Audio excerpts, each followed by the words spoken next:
And good morning, everyone. Can everyone hear me? Okay, thank you. Good morning, everyone, and welcome to this week's Let's Talk About. And today we'll be doing just that. Today we will be talking about perspectives on aging with a focus on ageism. And I'm looking forward to another great presentation. Sign language interpretation has been is supported by the Disability Policy Office, Department of Children, Seniors, and Social Development, and we are very grateful for that support. Just a few housekeeping requests here. I have everyone muted, so you can unmute as you know if you need to say something. But otherwise, please keep your screen muted so that we will avoid as many background noises as possible. There is captioning on the bottom of the screen, and we do have our sign language interpreters with us. So please put any questions or comments you have in the chat box, and we will be responding to them at the end of the presentation, and hopefully we'll have time to open the mic for more questions. And of course, as usual, if anyone would like to have a special session done on a topic of interest to seniors, please let me know and we will put it on our list. And now we're going to just take a break here, and Barb is going to do the land acknowledgement for us. Thanks, Barb. Can you hear me? Yes, yeah, you're good. We respectfully acknowledge the land on which we gather as the ancestral homelands of the Beothuk, whose culture has now been erased forever. We also acknowledge the island of Uktahumguk as the unceded traditional territory of the Beothuk and the Mi'kmaq. And we acknowledge Labrador as the traditional and ancestral homelands of the Innu of Nitassinan, the Inuit of Nunatsi-avut, and the Inuit of Nunatu-avut. We recognize all First Peoples who were here before us, those who live with us now, and the 7 generations to come. As First Peoples have done since time immemorial, we strive to be responsible stewards of the land and to respect the cultures, ceremonies, and traditions of all who call it home. As we open our hearts and minds to the past, we commit ourselves to working in a spirit of truth and reconciliation to make a better future for all.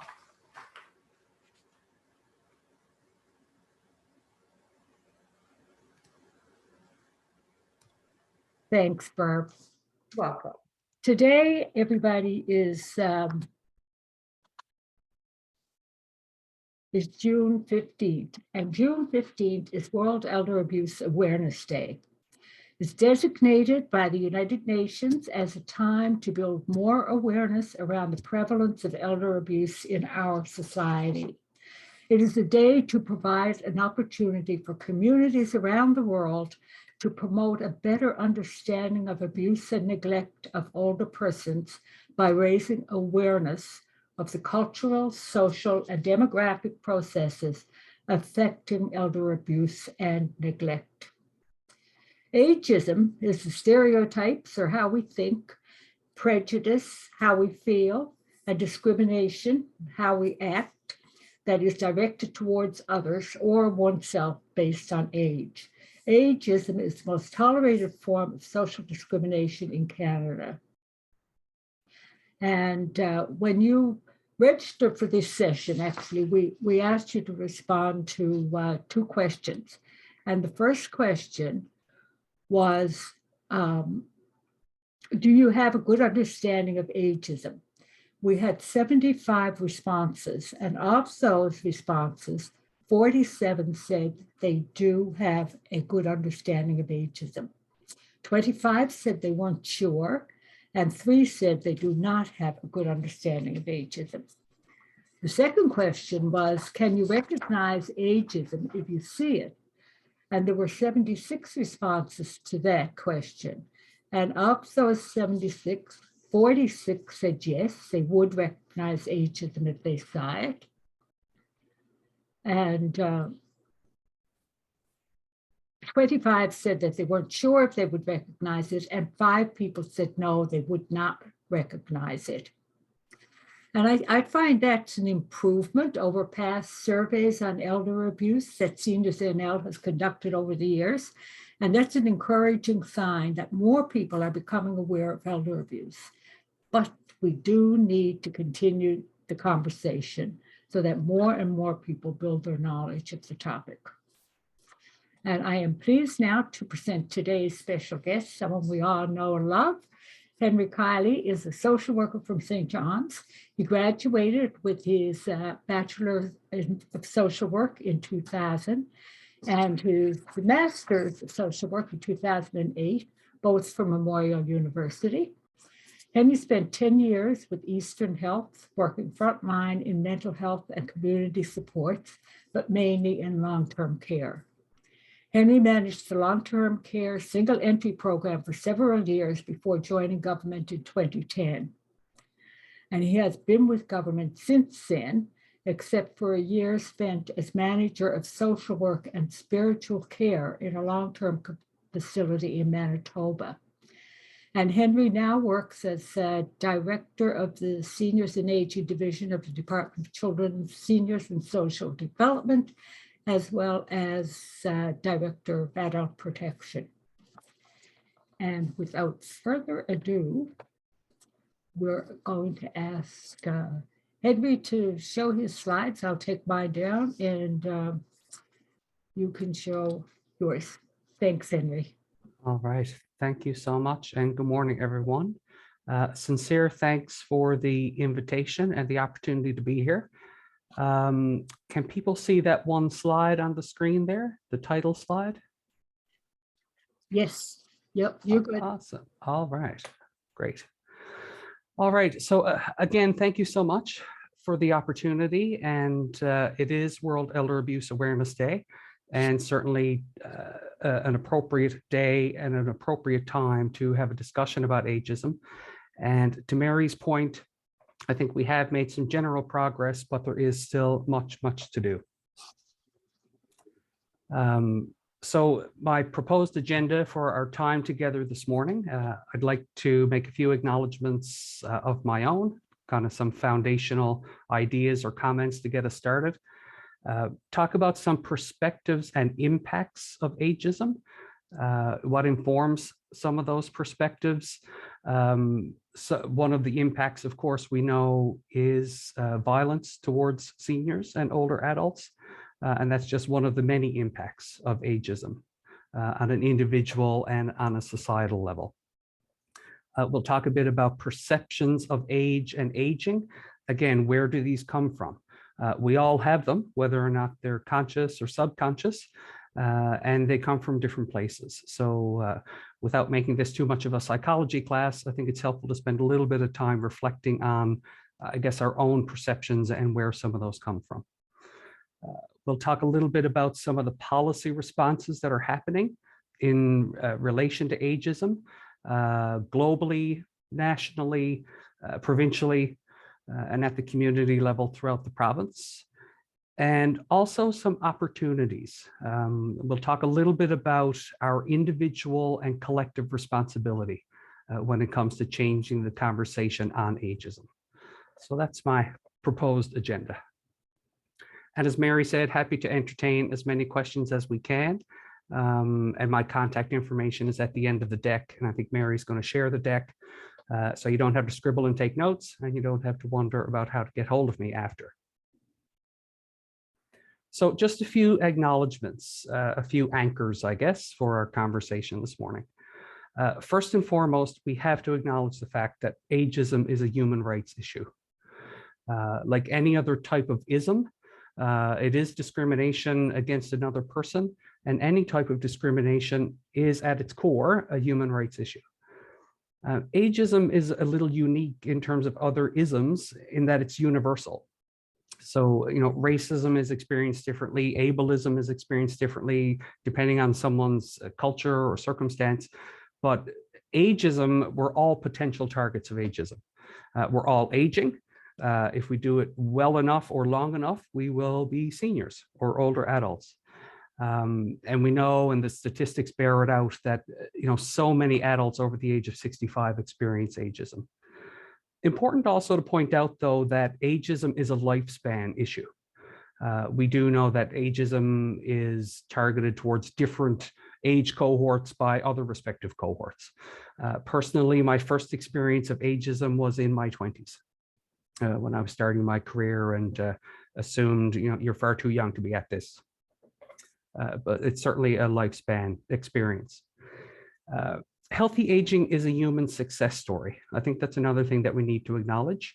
There's a lot of negative language out there, a lot of social media, a lot of policymakers, a lot of commercial industry really try to catastrophize aging and paint a picture or make us think that getting old is bad and being old is even worse.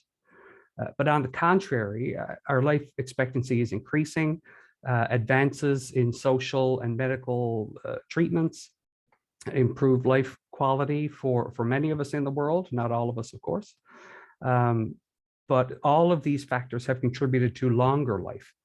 And really, it's something to be celebrated. But we know that it isn't in all cases. I always say, again, that chronology is not a disease. We're all aging. And the discrimination based on just a number is baffling to me as discrimination based on any other characteristic of a person. The other thing we need to acknowledge is that this isn't new. We've been talking about ageism for 50 years. And to Mary's point, I think we have made a lot of progress. There is an increased level of awareness. There's a lot more open conversation about this and other forms of discrimination. And as a result of COVID, or I guess maybe accelerated by COVID, a lot of the old ways of thinking and doing and talking about people is no longer acceptable. It's becoming less acceptable. But we, again, still have work to do because ageism is one of, if not the last forms of socially acceptable discrimination, misunderstanding, hate, and violence that we have in our society. Again, there's an individual and collective responsibility here. We need to think about that as we go through our conversation and as we take this away this morning. So we all have what I call spheres of influence. We all have tables or groups or conversations that we're a part of that really, I guess, call us or challenge us to, help address ageism wherever we can through our work.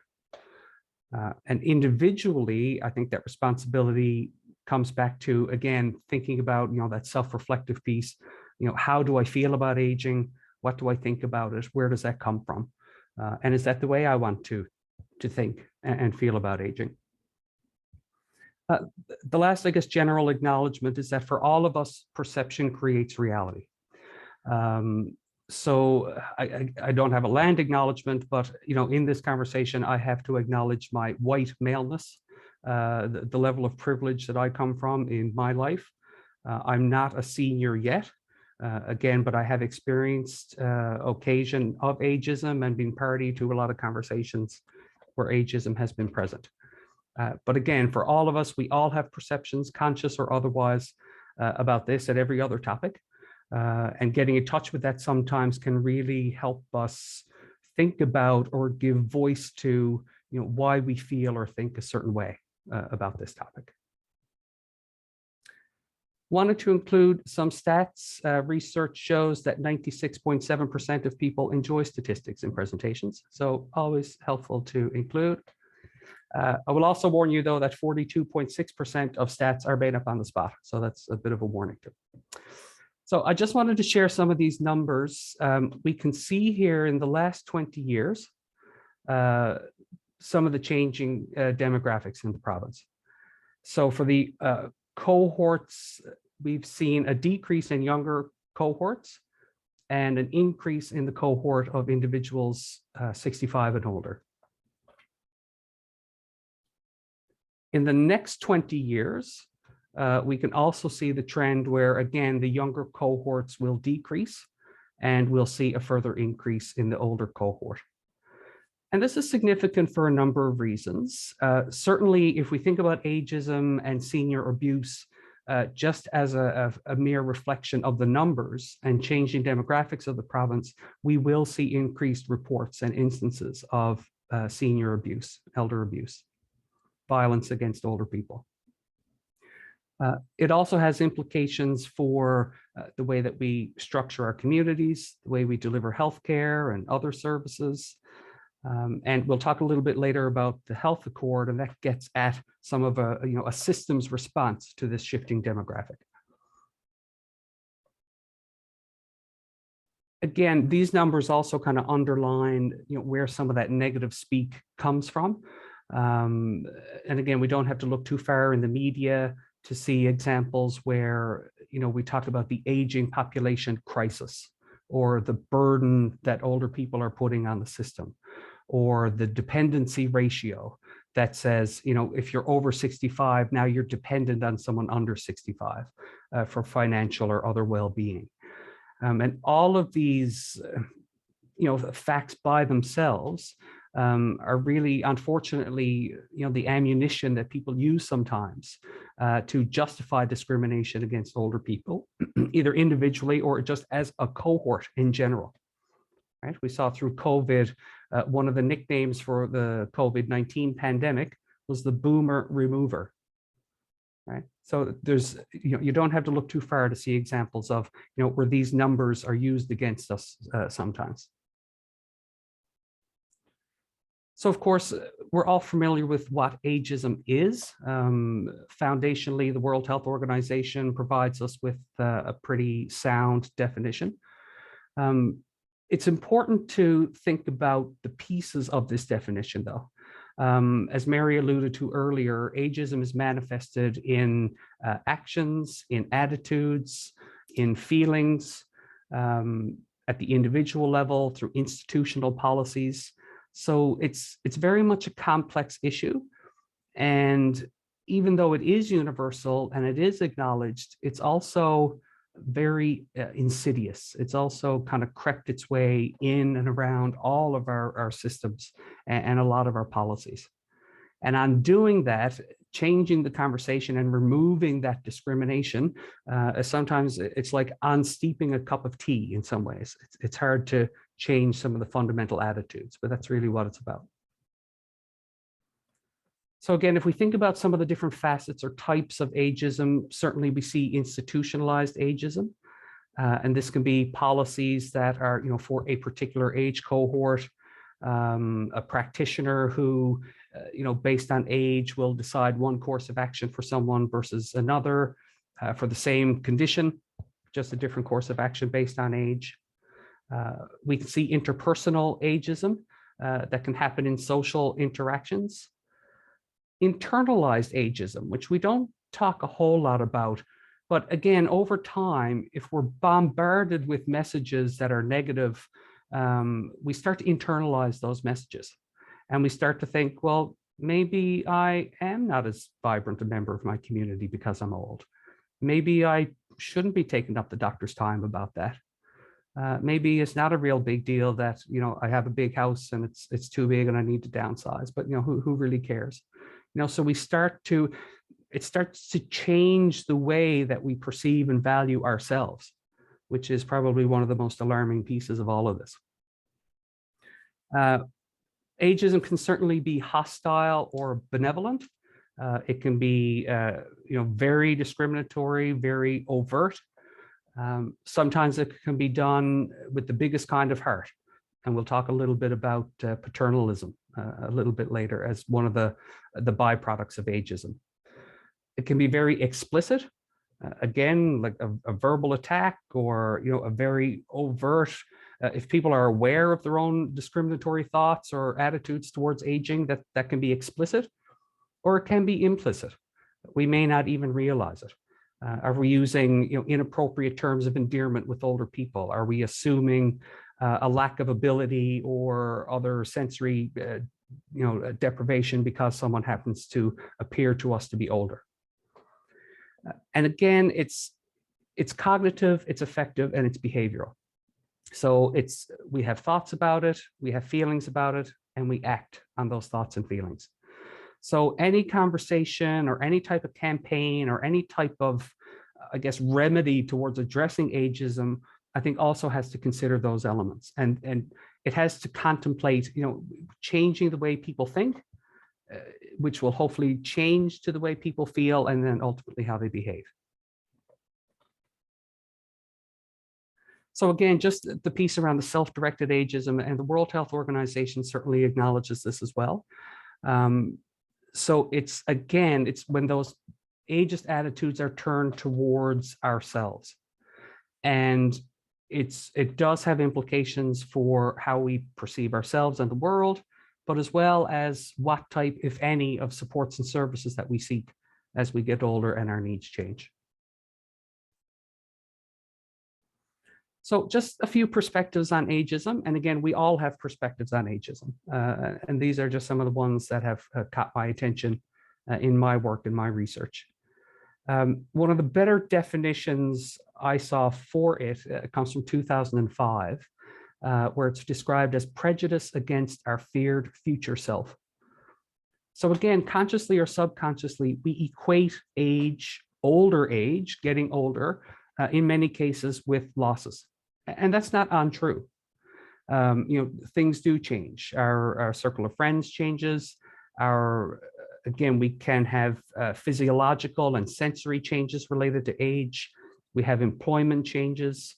There are many different things that happen in the later stages of life. And we don't always look forward to those. And again, based on our own perception and our own experiences of the aging process, either through society or through our own families or our own personal experience, we will look forward to or not look forward to different aspects of aging. So when we talk about changing attitudes and a paradigm shift, there is a lot of work to be done, because it is really changing a mindset to, again, looking at human aging as a success story. It's definitely socially accepted. Again, we'll see it in everything from advertising to birthday cards to jokes to self-deprecating humor when somebody forgets something and says they're having a senior's moment. So it's just socially acceptable. It's remarkable to me, actually, how acceptable it is. The birthday cards piece always strikes me the most. It is expressed individually and structurally. So again, it happens on the personal and interpersonal level, and it is in our systems and our policies as well. Even I think about in terms of financial security, which is a major issue for us and all over the world these days. We have a pension benefit system that says when you turn 65, how you're supported and how you pay for stuff changes, as if suddenly something changes between 64 and 65.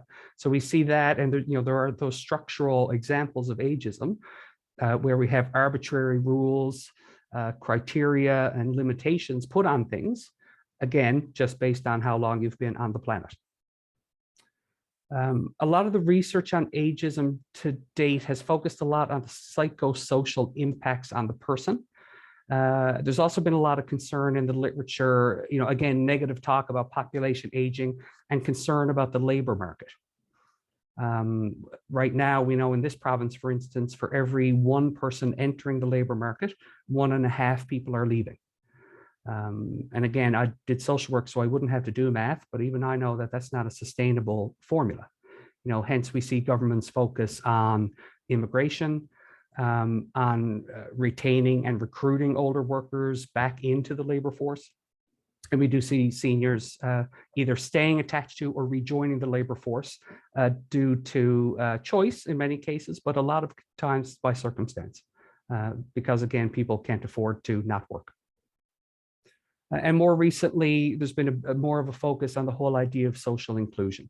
Of course, ageism, any type of discrimination, is an exercise in social exclusion.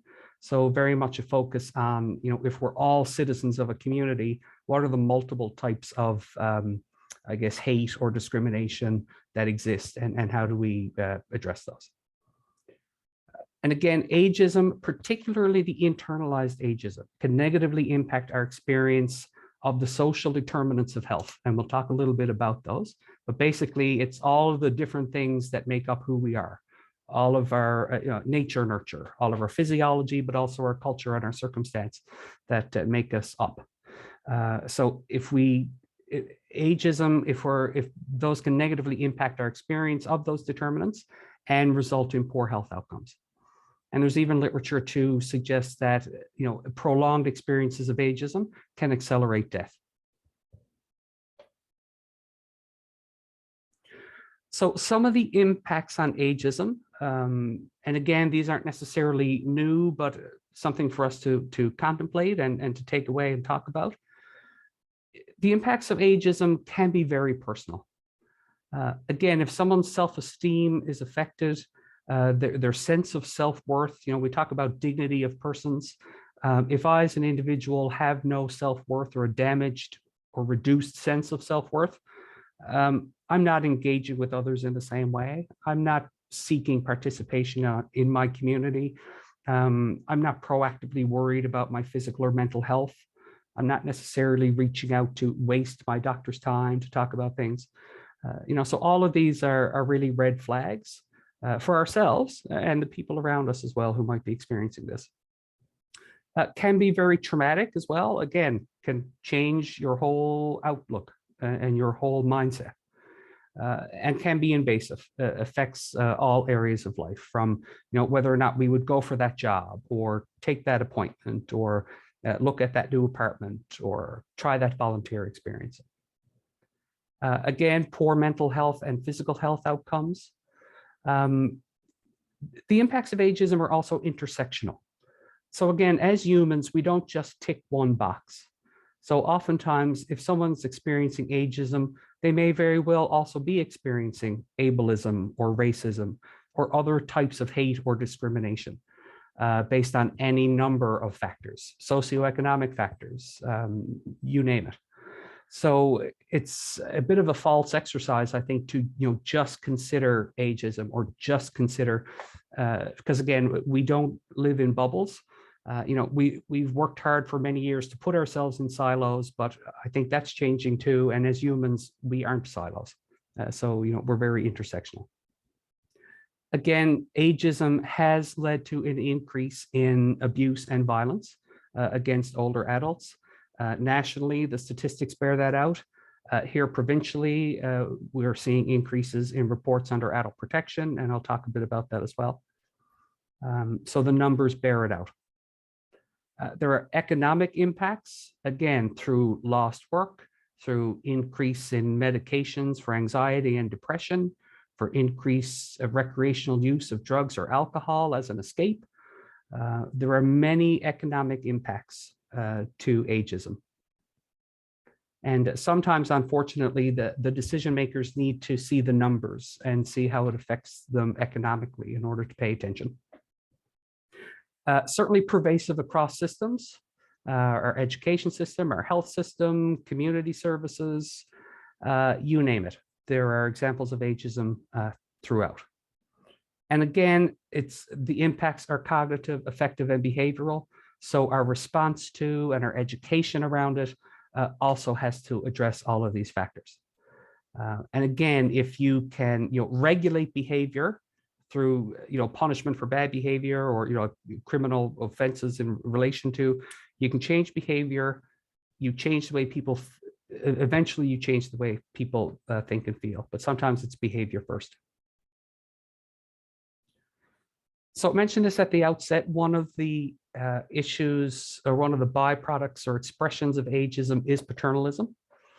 Mary, I'll just pause. I noticed a thing in the chat. I'm happy to be interrupted as we go, or if you want to save stuff for the end, but someone can just let me know. Throw a digital shoe or something like that. So yeah, one of the manifestations of ageism certainly is paternalism. So these are policies or practices on the part of people in authority to restrict freedom and responsibility of others in their supposed best interest. So that short phrase has a lot of pieces. First, the thing I wonder about is who are these people in positions of authority? And we know, again, from a systems perspective, there are cases when people's decision-making rights are taken away. We'll talk a little bit about more about that with adult protection stuff, but that's based on risk and cognitive ability. But sometimes those people in positions of authority can be family members who think they know what's best, or someone who has an enduring power of attorney who thinks that gives them power of decision over the person, when really power of attorney is about money. Or a substitute decision maker who thinks they can make all of the decisions for somebody versus the very short list of health-related decisions that the legislation dictates that a substitute decision can make.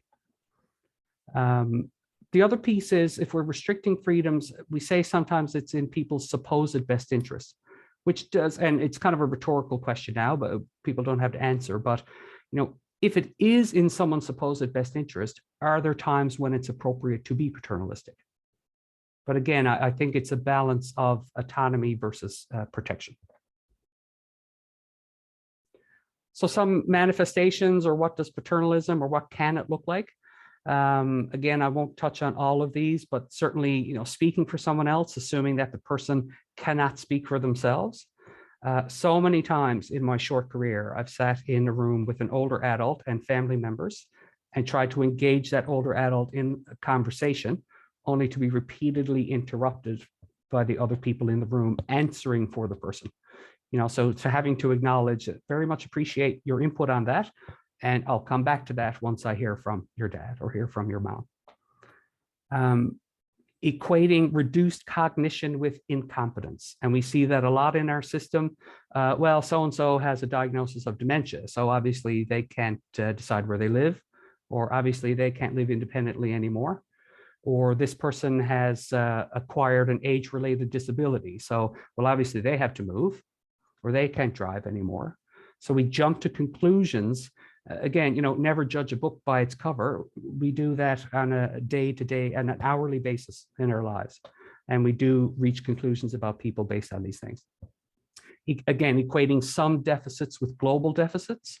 More and more now we're moving away from this idea of global competency. The person is competent or they're not. So it's more of a dimmer switch versus a light switch. We recognize now that capacity is much more of a continuum. It's much more decision specific. And, we can't go clomping around saying people are incompetent and taking away all of their decision-making rights. We talked about human rights at the top of our time together this morning. That's a major violation of someone's human rights, to take away decision-making power when they still have that power. Assuming what someone else wants, and again, the removal of autonomy. So some of the sources of paternalism, again, our own beliefs and values about other people, particularly older adults, or about people as they age and what that means. Society's attitudes, again, we are not sheltered, or whether or not we realize it, we are influenced by the major narrative in our society, in the corporate world, in advertising, in mainstream media. Again, no matter how strong-willed we feel we can't be unaffected in some way, shape, or form by that continued onslaught of information. I often say these days, it's like trying to take a sip of water from a fire hose. It's just so much coming at us all the time. Another source, there is a lack of formalized training for practitioners. It should go without saying that people who are working with any type of individual who's experiencing vulnerability has to be properly educated and remunerated. So if the training is not there, And then we stand back and we wonder why the proper intervention isn't being provided when we know the answer, because the person that we're asking to do it is not properly equipped to do it. And again, the health court is trying to get at some of that through the imposition of primary healthcare teams, interdisciplinary approaches to practice, that type of thing.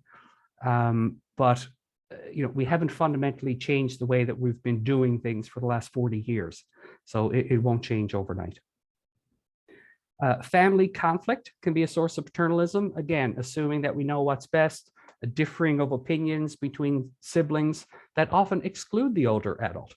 One sibling may say, well, mom's got to go in the home. We're not doing this. Or, no, mom's not going in the home over my dead body, not including mom in the conversation at all. And if it is including mom, sometimes it's, there can be that triangulation or that conflict. Another source is changing roles for family members. So, for someone to go from a child to a peer to a caregiver to a visitor in an institution, it can have an impact, on us psychosocially and how we relate to the older adult and our perception of aging in general.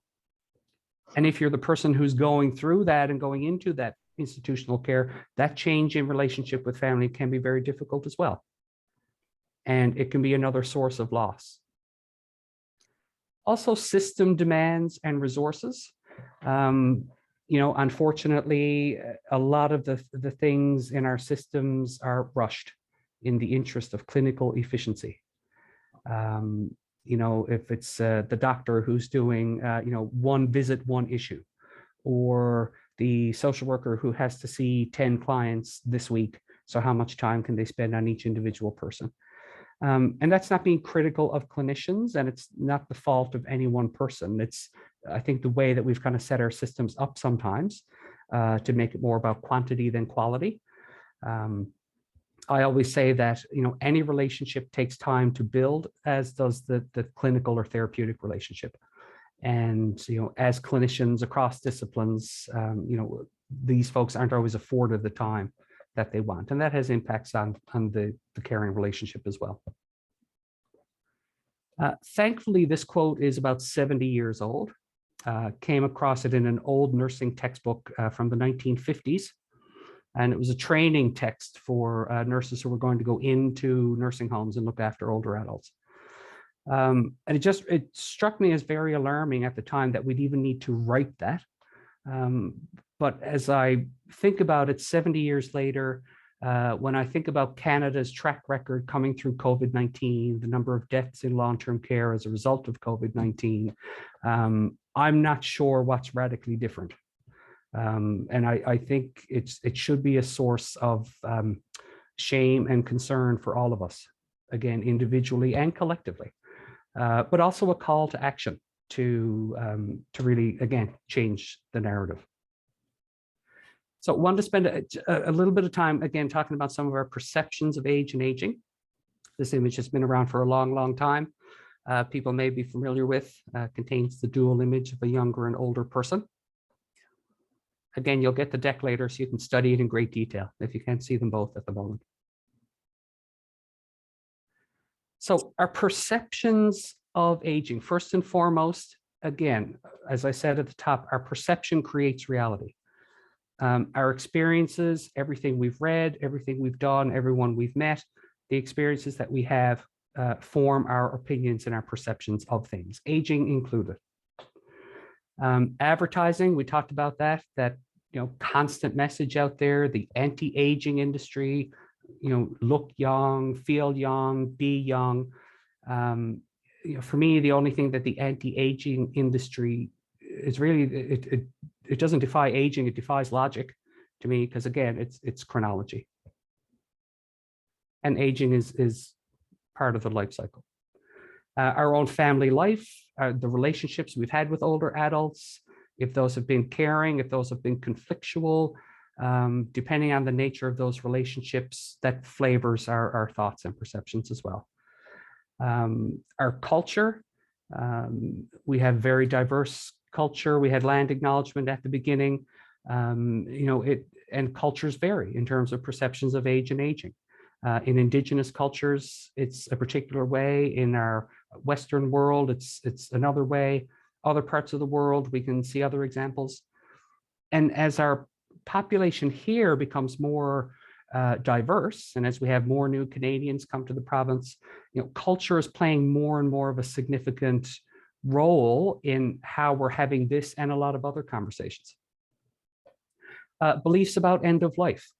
At some point along our journey, it kind of dawns on us that we're not immortal, and we think about our own mortality and what does that mean in terms of how we're experiencing age, how we relate to others. A lack of understanding about age and aging, about some of the related changes, some of the needs that never change, no matter how old we are. Again, we make presumptions based on age. And again, fear. I don't want to be older. I don't want to have changes in my cognition. I don't want to be less mobile. I don't think any of us are like going out and seeking that stuff. So there is a natural sense of, in later life, as we approach the end of our existence, what does that mean? What does that look like? So some of the policy responses and conversations that are happening in relation to ageism, and I'll touch on some of these in a little more detail in the following slides. So globally, we have the UN Decade on Healthy Aging, and I have a link to a lot of this stuff in the last few slides, and you can look it up as well. But again, we have the United Nations trying to kind of set the tone of a global conversation around the value of human beings as we age. And again, we know there's a lot of disparate opinions and experiences of age and aging around the globe, but it's good to see that organization taking the lead in trying to set the tone. Another policy response that we're seeing internationally, nationally, and provincially is the Age-Friendly Communities Program. It's a program that helps communities have a conversation about the needs that seniors today have and that the needs of tomorrow seniors will have. We'll talk about that more in a moment. Another policy response out of our department here, part of our minister's mandate is develop a new well-being plan in response to poverty and overall well-being. So that work is underway. We have the Health Accord. We'll talk a little bit more about that.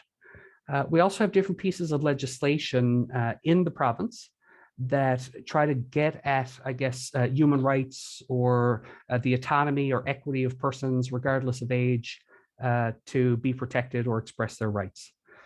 So last year, the province adopted accessibility legislation.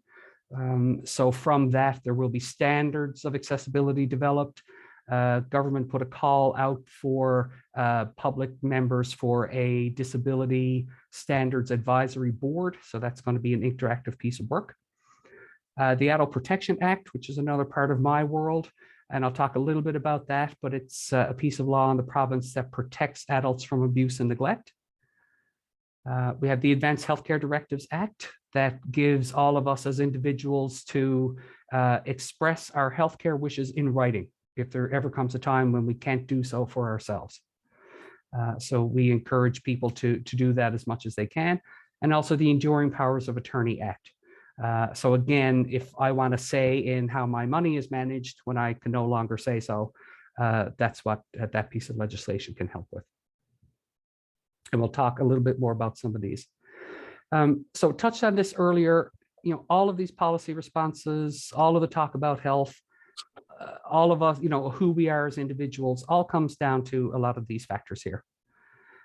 So all of these are the determinants of health that go up to make up our human experience on this earth. So depending on our experience of any one of these, it'll influence our experience. And if we're experiencing any of these in relation to the determinants of health, it can certainly impact our experience of them. So again, discrimination, including ageism, any type of discrimination, any type of social exclusion, poverty. We know, again, through the Health Accord and other pieces that financial insecurity is one of the underlying common denominators of just about any other issue, social or otherwise, that you bring up. So certainly, I think if individuals have experiences of ageism, again, then intersecting with any or all of these other pieces, it can be even more difficult to ask for help or to climb out of that situation. If you're experiencing food insecurity and you don't have a great sense of self-worth, you're not necessarily going to advocate for yourself or reach out to others who can advocate for you. Touched on age-friendly, so as another policy response. So basically, an age-friendly community tries to get at the fact that regardless of age or ability, as citizens of our community, we all want essentially the same things. So in terms of safe housing, safe community, access to information. So if we're all experiencing these things equitably, then that will reduce ageism, because age or, again, ability or income won't be factors that decide how we experience these things. So we've been trying to work with communities, and we're trying to promote the concept, across what we see here, these 8 domains in the physical and social environment, really helping communities to engage in a community conversation with as much community as possible. Where are the gaps and the opportunities in relation to these areas in our community?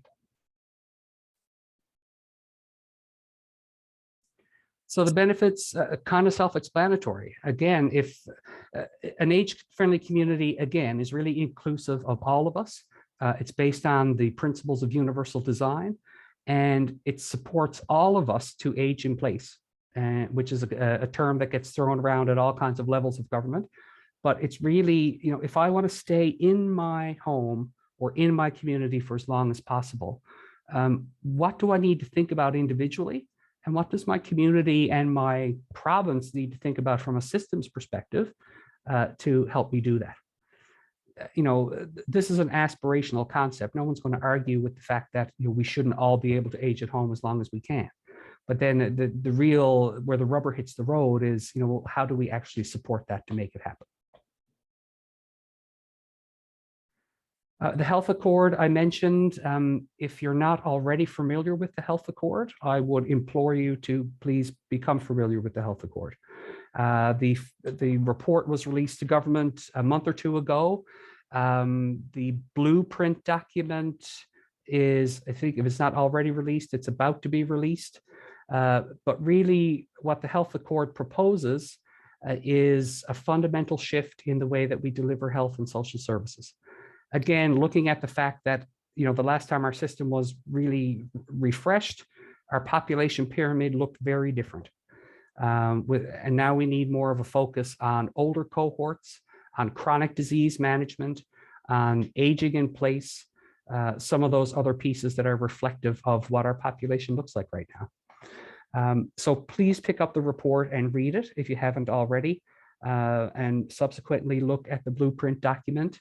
Again, at the tables or groups that you're a part of, talk up the Health Accord, bring it to your tables and make sure that, the conversations that you're having include it.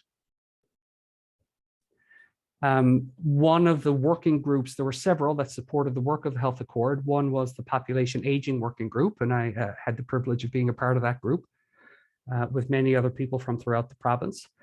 So the aspirational statement here is that all of us will be able to move through those age-related transitions as seamlessly as possible with dignity and autonomy. Again, it sets the bar pretty high. Nothing that anyone would argue with, but again, we know that we fall short of the standard. So what are the things that we need to do differently to close that gap? And I guess while this and other gaps remain, we see people fall through those gaps. We see the expressions of ageism. We see increased rates of homelessness or violence, particularly with older adults, and it should alarm and worry us. I wanted to touch on adult protection. It's another policy or legislative approach to the abuse of older adults. Although the Act itself does apply to any adult in the province 18 or older, what we have found is about 70% of all of our adult protection cases involve older adults.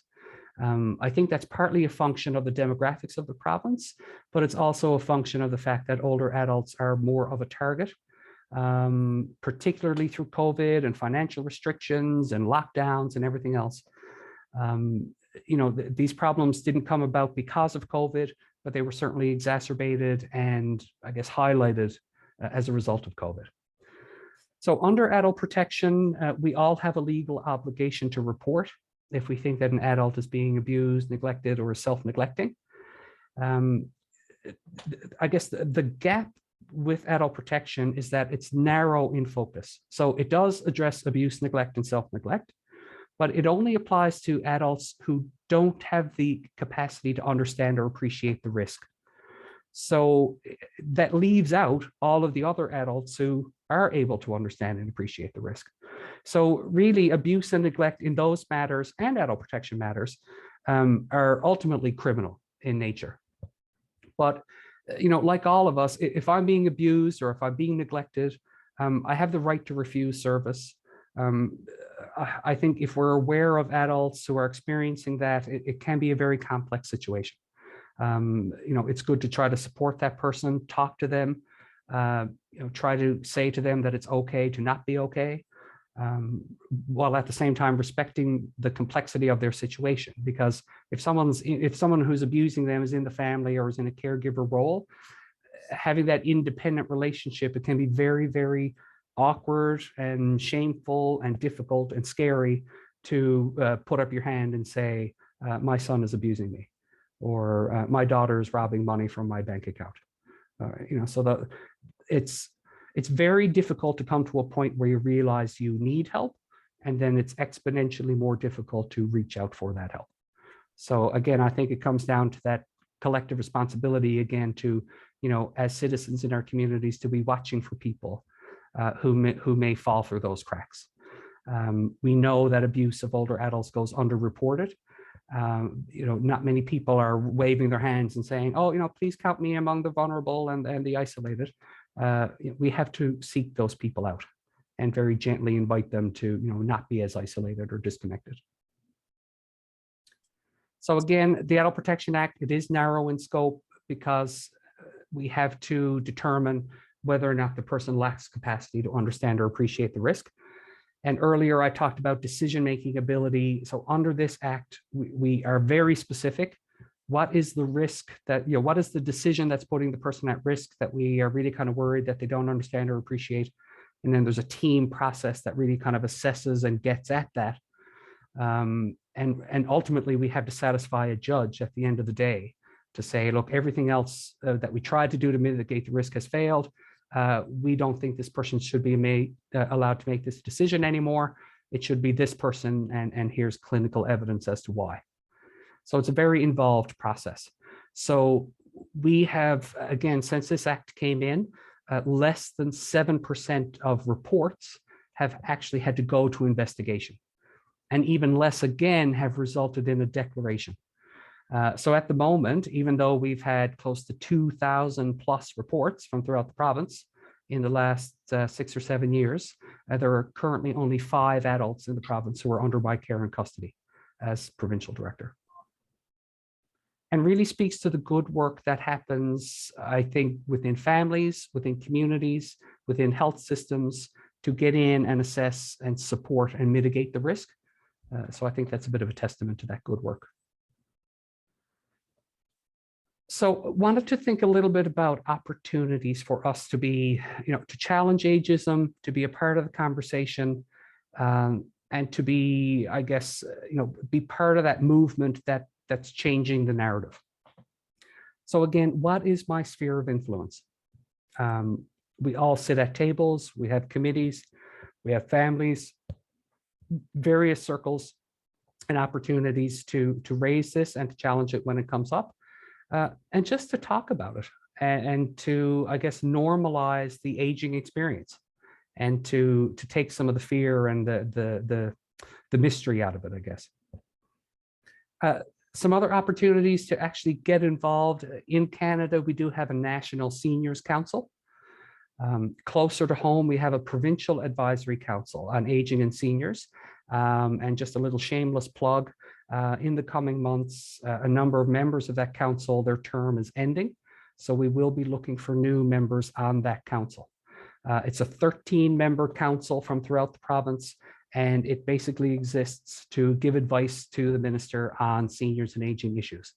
So if you are interested, if you know someone who's interested, we certainly welcome people who are seniors. We welcome people with passion and experience in the area of aging and seniors, and across all different walks of life. So if you're interested, and I can share the link with Mary later, certainly encourage you to visit the Independent Appointments Commission website.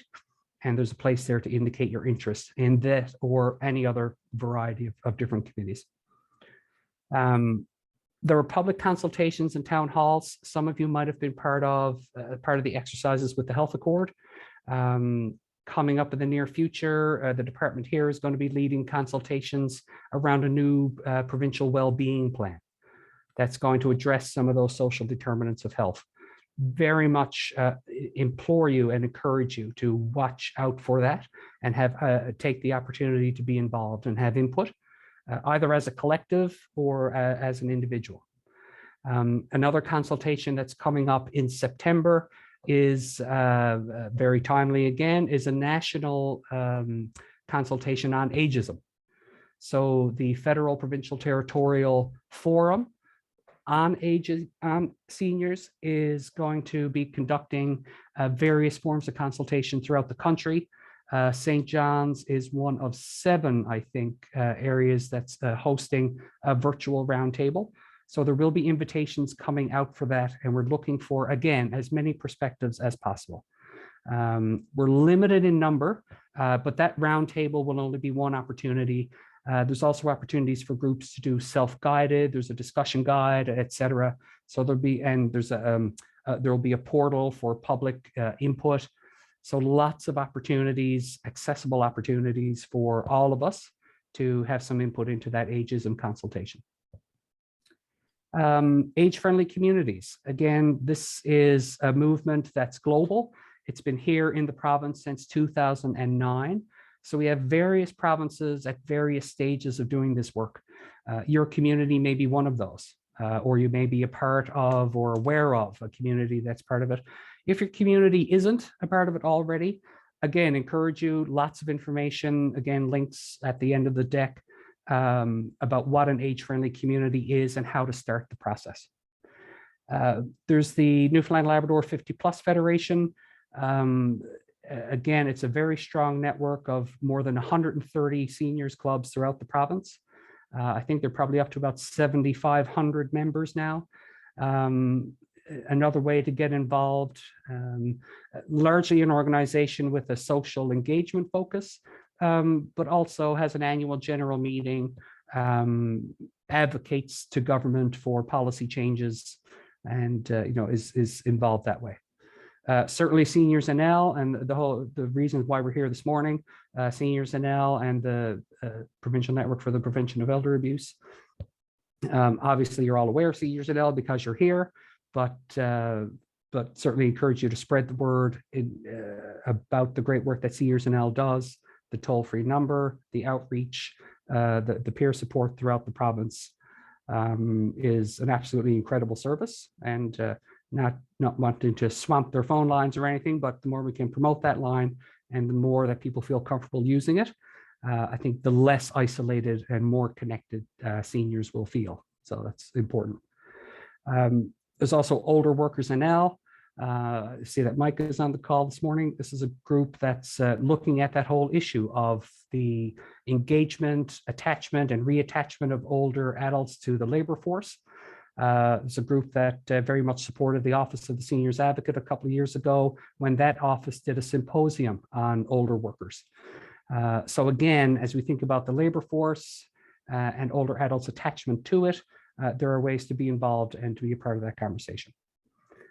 We also have in the province a very active universal design network. Talked about the principles of universal design earlier.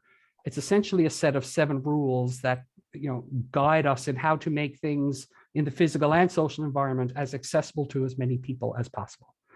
There are 7 principles. I always like to add 2 more principles of universal design to that list, and those are dignity and kindness. And I think if those are themes or pieces that we bring into conversations, the universal design piece will kind of flow from that. Bringing us in for a gentle landing here now in terms of my prepared remarks. Here are some links of potential interest. Sorry, I couldn't remove the underline, so it looks a little busy. But again, the UN Decade on Healthy Aging, our local resources here about age-friendly communities. There's a webinar on there about how to make your community more age-friendly. Here's a link to the Health Accord, so you'll find the report on there and the blueprint document when it becomes released. The Office of the Seniors Advocate, and certainly significant that today, June 15th, the province's new Seniors Advocate is starting work today. So people may be aware that Susan Walsh was named in the House of Assembly, appointed by Cabinet as the province's 2nd Seniors Advocate. So she's starting work today. So watch out for Susan. Again, a link to Seniors NL and the awesome resources that are there. Wanted to include a link to our own Memorial University's Aging Research Center. So if people aren't familiar, it's primarily located at the Grenfell campus, but does have a satellite here in St. John's, very much connected with the Provincial Center for Applied Health Research at the med school. But each year, the Aging Research Center gives out research dollars to support work in the area of healthy aging. Relatively new center. In the last few years, a lot of the research has focused on more kind of medical and the hard sciences, but we're starting to see a shift away from that. Wanted to include a link to adult protection. We have updated adult protection legislation that will be proclaimed later in the fall. So there will be information sessions. There will be a public awareness campaign. So please watch out for that. Wanted to include the link for the Federal Provincial Territorial Forum. Lots of great information on here, reports, most recently looking at the impact of social isolation during the pandemic. Right now, the forum is starting some pieces of work on looking at senior abuse, looking at the role of technology to support seniors to age at home, and looking at some other topics as well. So definitely a website worth checking out. And that is it. Here are my coordinates here if people want to reach out. But I will stop sharing my screen now and turn it back over to you, Mary. Thank you, Henry. That was absolutely brilliant.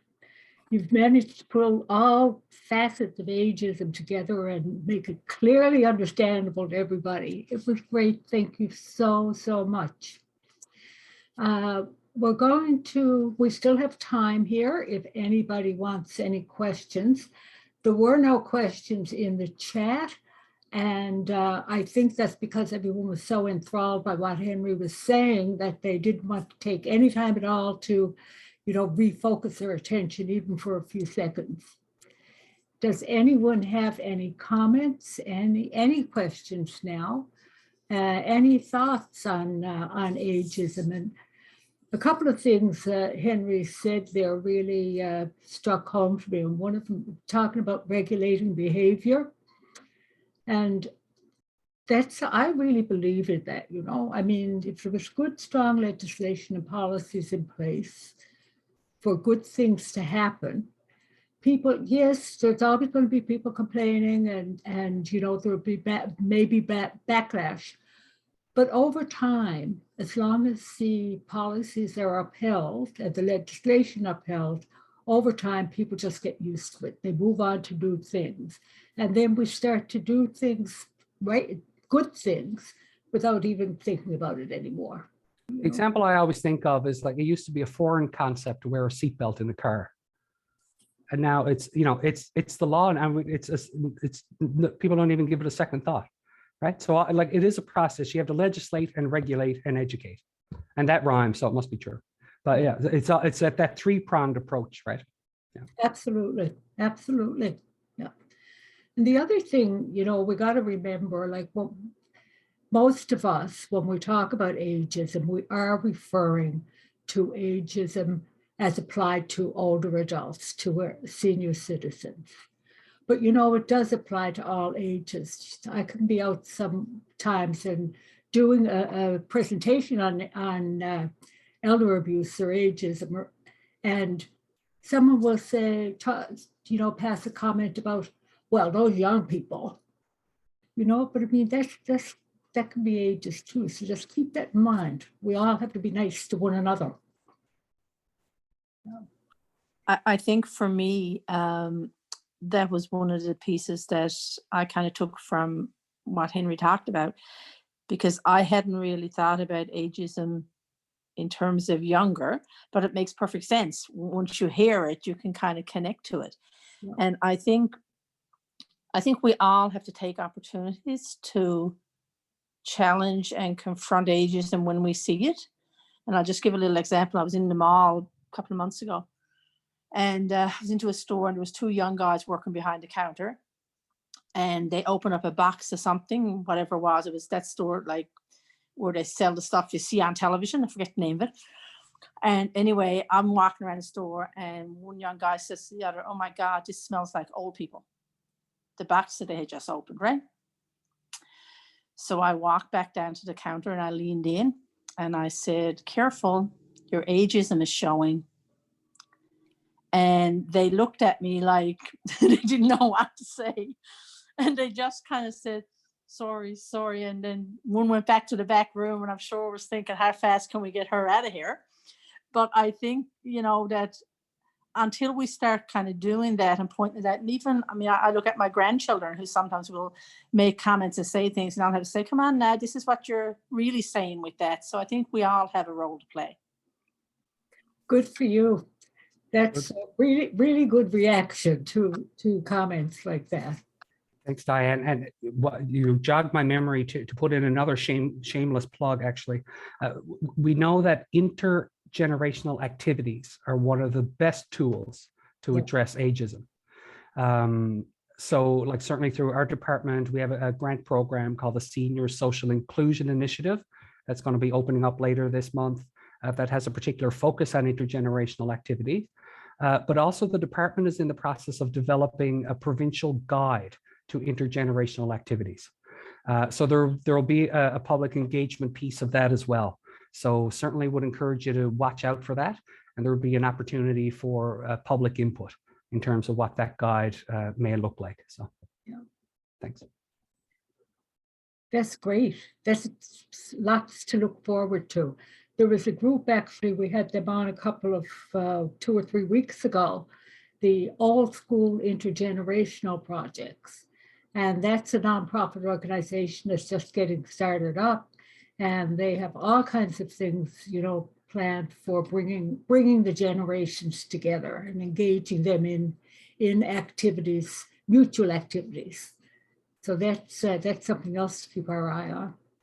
And it's the quality of the activity too, and I won't harp on it, but like, again, in a former life, having worked in long-term care, you know, with folks with advanced dementia, you know, just seeing kids kind of paraded into a large common room to sing a few songs and leave again, like while that's intergenerational, it's not, right? You know, it's the actual interaction and the quality of the interaction between the people for that, you know, mutual learning to happen.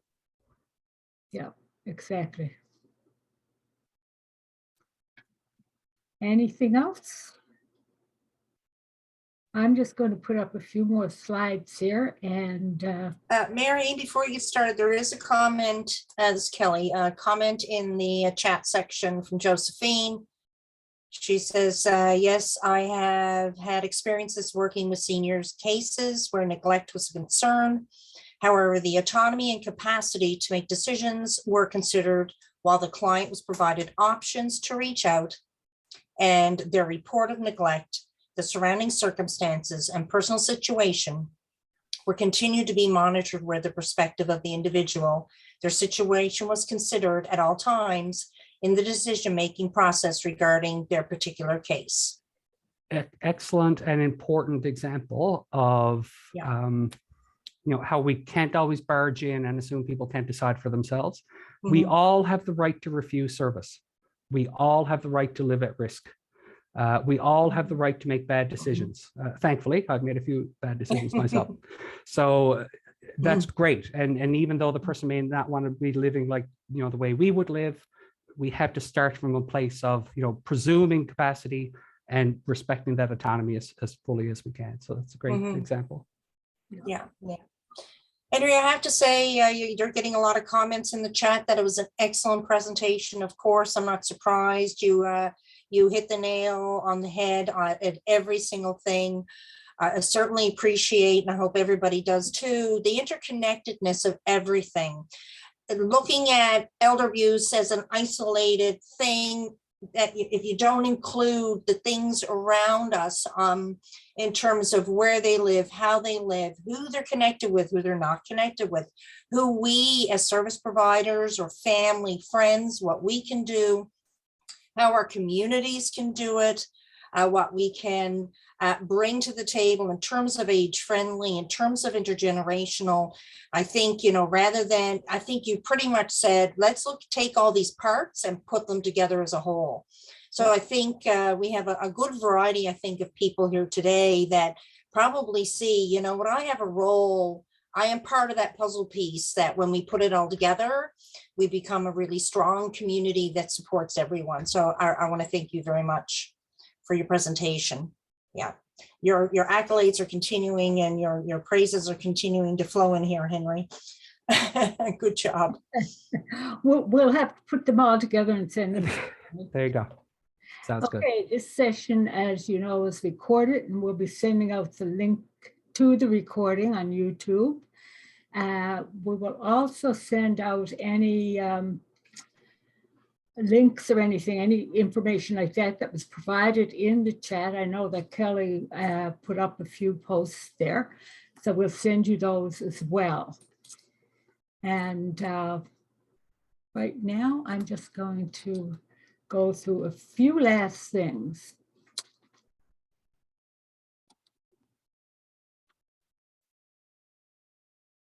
Anybody need a certificate? As you know, we offer them for, if anyone needs a certificate for post-secondary or employment purposes, we will certainly send it out.